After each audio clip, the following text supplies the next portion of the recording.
میرے پاس موبائل میں کلپ محفوظ ہے. اب جمعے میں ٹائم تھوڑا ہوتا ہے اور ویسے بھی یہ ناپاک کی میں کیا آپ سرچ کر لیں نہ ملے میں ذمہ دار ہوں. یہ بابیاں دا تے مخالف ہے ہی ہے نا, وہ جڑا الو دا پٹھا ہے اور مرزا جی آپ پتہ نہیں پلمبر جی کیا بلا ہے وہ میرے پاس کلپ کسی دوست نے بھیجا کہتا ہے اے ماں تے شے ہی کوئی نہیں, ماں کے بارے میں ماں تے شے ہی کوئی نہیں, ماں کے شے بے او ہو مجھے تب سمجھ آئی. معذرت کے ساتھ سارے سننے والے بھی معذرت کے ساتھ میں معذرت کر رہا ہوں. مجھے تب پتہ میں سمجھتا تھا یہ صرف پیو کوئی نہیں, یہ تو ماں بھی کوئی نہیں, یہ تو کھوتی دا پتر لگتا ہے میں نو, یہ تو کسی جانور کا بچہ ہے یار. یقین کرے یہ کلپ میں آپ کو دکھاؤں گا, لیکن پہلی مرتبہ جب میں بات کرتا ہوں تو میں ایسے ہی کرتا ہوں تاکہ پتہ چلے. میں سمجھتا سی یہ پیو کو نہیں تاں ہی ساڈے بابیاں دا مخالف ہوتا تو کوئی ساڈے نو بھی پائے گے, لیکن وہ تو بعد میں پتہ جی کہ ماں کے شاید ہے, ماں تے شاید کوئی نہیں, ایسا بھونک رہا ہے. کمال والی او تیری ماں واقعی تو ہے ہی کھوتی دا بندے دا پتر ہوندا نا, تیری ماں ہی تینوں پوچھ لیندی. پہلے بزرگاں دا مخالف بنے ہن تو مینوں پے گیا. آپ کو یہ نہ کہے کہ یہاں قادری صاحب آپ نے تھوڑا سا نا یہ اس کو کتی کہا ہے اور کھوتی دا بچہ کہا. میں کہ وہ آپ مندہ ہی نہیں مانوڑ میں کراں کی دا سنا. گھر والے سارے سنی ہیں, میں رفع الدین سے نماز پڑھوں تو مرا کرتے ہیں. ایک نے سنی نے ٹنی لکھو نا نا نا نا سنی کی تو سنی وہ ہوگا جو بخاری مسلم کے اوپر عمل کرے گا, قرآن پہ عمل کرے گا, یا سنی وہ ہوگا جو اپنے بابوں کی تعلیمات پہ عمل کرے گا. اور پھر سنی بھی کون سے, ہاں حنفی دیوبندی سنی یا حنفی بریلوی سنی یا وہابی اہل حدیث سنی, کیونکہ آج تو وہابی بھی میرے چکر میں آ کے کہہ رہے ہیں نا اہل سنت میں یہ گھسے ہوئے رافضی. وہابیوں نے بھی توفیق ہوگی جو سنی کہہ رہے تھی اپنے آپ کو. سنی وہ ہوگا جو سنت پہ چلنے والا ہوگا, اہل سنت کے منہج پہ ہوگا. یہ کون سے سنی ہے, سنی نہ لکھا کریں حنفی بریلوی یا حنفی دیوبندی یا وہابی سلفی, سنی نہیں. سنی ہوگا جو سنت کے مطابق چلے گا. تو سنت اور رفع الدین کے ساتھ ہے, نماز پڑھنے سے منع کرتے ہیں, سختی کرتے ہیں, تو ایسے میں ان کی نافرمانی تو نہیں ہوگی. اور مجھے کیا کرنا ہے, ان کی نافرمانی کیا ہوگی, نافرمانی تو اللہ کی ہوگی اگر آپ رفع الدین چھوڑیں گے. بخاری مسلم میں حدیث ہے, مولا علی الاسلام کہتے ہیں نبی الاسلام نے انصار مدینہ میں سے ایک شخص کو ایک لشکر کا امیر بنا کے بھیجا. راستے میں اسے غصہ آ گیا اپنے ساتھیوں پہ, تو انہیں حکم دیا کہ آگ کا ایک بہت بڑا الاؤ جلاؤ. جب وہ بھڑک اٹھا تو اس نے کہا کہ میں تمہیں حکم دیتا ہوں, میں تمہارا امیر ہوں, میری اطاعت رسول اللہ کی اطاعت اور رسول اللہ کی اطاعت اللہ کی اطاعت ہے, تم اس آگ میں کودو. تو وہ کوئی حنفی تو نہیں تھے جو امام کی تقلید کرتے, اور امام کون تھا, صحابی. انہوں نے کہا ہم یہ تیرا کہنا نہیں مانیں گے, ہم آگ سے بچنے کے لیے ہی تو رسول اللہ کے دامن کرم میں آئے تھے, اور تو ہمیں آگ میں کودنے کو کہہ رہا ہے, ہم تیری یہ بات نہیں مانیں گے. بعد میں واپسی پہ نبی الاسلام کو جب یہ شکایت لگائی کہ آپ نے فرمایا اگر تم اپنے امیر کا حکم مان لیتے, یعنی تقلید کر لیتے, قرآن و سنت کے دلائل دیکھے بغیر آنکھیں بند کر کے بزرگان دین کے پیچھے چلتے, علماء سے پوچھ کے چلتے. اور علماء کون, صحابی انصاری. کون, جسے حضور نے امیر لگایا, حضور کہہ رہے میرے لگائے ہوئے امیر کی بات بھی قرآن و سنت کے خلاف ہو تو نہیں. نواں مسئلہ نکلا ہے تو اڈے امام دے شاعری کوئی نہیں, اس انصاری صحابی جیسا ہے ہی کوئی نہیں, تیرے امام تھے شاعری کوئی نہیں. نبی الاسلام فرمایا اگر تم میرے اس امیر کی بات مان لیتے تو سیدھے جہنم کی آگ میں جا کے نکلتے.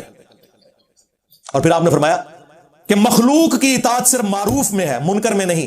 اللہ کی معصیت میں, اللہ کی نافرمانی میں مخلوق کی اطاعت نہیں ہے. یہاں بولے بن کے لوگ پوچھ رہے ہیں جی میری ماں کہہ رہی ہے میں دودھ نہیں بخشاں گی تو میں داڑھی رکھ لوں, ابو منع کرتے ہیں تو میں نکاب کیوں کروں, اچھا رشتہ نہیں ملے گا. تیرے ابے نے جڑا تم رشتہ بھی لاب کے دینا ہے نا وہ بھی پتہ لگ جائے گا. اللہ کے ساتھ لوگ لگائیں. دوسری طرف تو بچپن سے آپ کو حدیث رٹائی جاتی ہے بخاری مسلم کی کہ تم میں سے کوئی شخص مؤمن ہی نہیں ہو سکتا جب تک کہ میں اسے اس کے ماں باپ اولاد سب لوگوں سے بڑھ کے عزیز نہ ہو جاؤں. اس کے بعد ہمیں کوئی پرچی لکھ کے بیچے کہ میں ابو کی بات مانوں یا رسول اللہ کی بات مانوں صلی اللہ علیہ وآلہ وسلم. میرا خیال ہے یہ 295C ان ابوں کے اوپر کٹنی چاہیے. انہیں کہیں کہ آپ رسول اللہ کے حکم کے خلاف ہمیں چلا رہے ہیں. اصل گستاخ وہ ہے جو آپ کو رسول اللہ کی نافرمانی کا کہے. جی قرآن میں خواہش نفس کی پیروی کو کہا گیا شرک. افرائیت من اتخذ الہہ ہوا, سورۃ الجاثیہ میں. اور سورہ یاسین میں ہے اہل جہنم کے بارے میں کہ اللہ تعالیٰ سے فرمائے گا کیا میں نے تمہیں حکم نہیں دیا تھا کہ شیطان کی عبادت نہیں کرنی.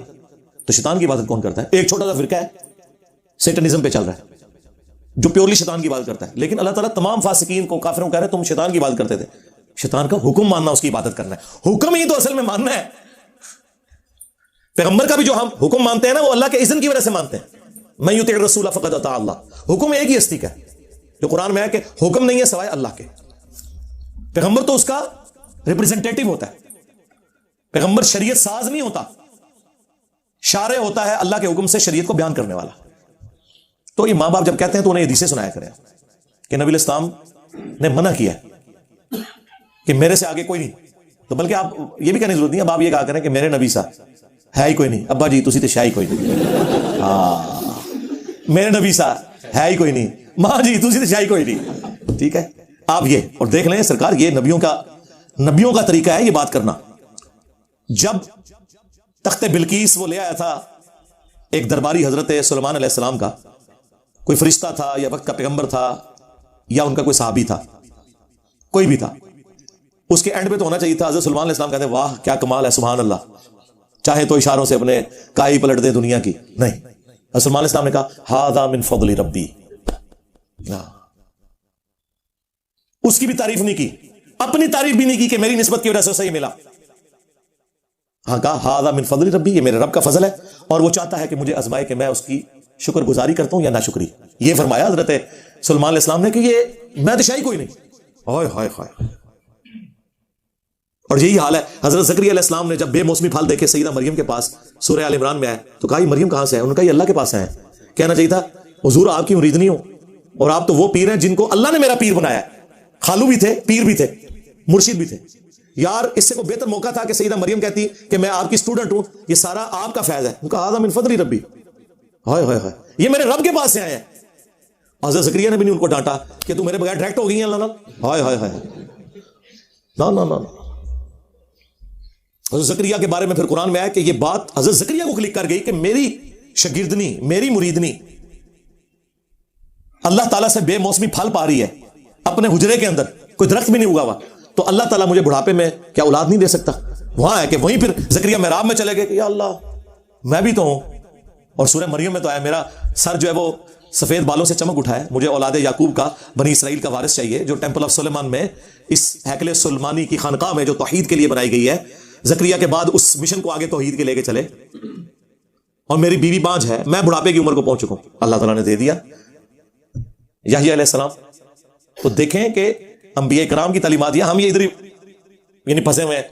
اور میں تو ویسے اس حق میں بھی نہیں ہوں, یہ جو آپ لوگوں نے گاڑیوں کے پیچھے لکھوایا ہوتا ہے نا ماں کی دعا سے ڈر جائیں, میں ماؤں کی دعاؤں کا منکر نہیں ہوں, لیکن سرکار ہمیں تو اللہ کے بعد کوئی نظر ہی نہیں آتا. توحید تو یہ ہونی چاہیے. کیا صحابہ کرام یہ کرتے تھے؟ کیا انبیاء کا یہ طریقہ ہے؟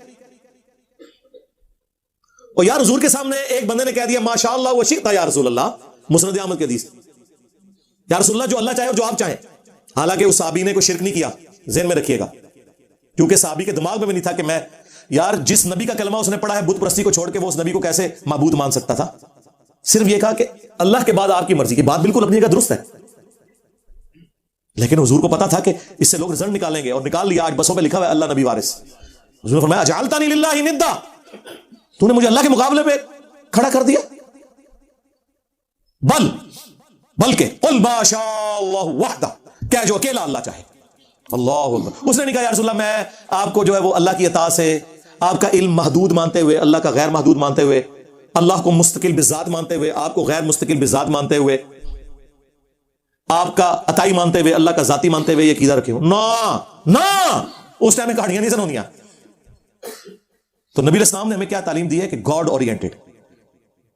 کوئی ضرورت نہیں گاڑی پہ لکھوانے کی ماں کی دعا سے, اور ایت بالکل ہی رہنے دو, بری بری سرکار بری, کھوٹی قسمت کر دے ہری, ہاں یا بھاول حق بیڑا تک, یا معین الدین چشتی پار لگا دے کشتی. اے شاہی کوئی نہیں. میں تو کہتا ہوں یہ بھی نہ لکھوائیں گاڑی کے پیچھے کہ ماں کی دعا سے. آپ نے لکھوانا ہے تو لکھوائیں ھذا من فضل ربی.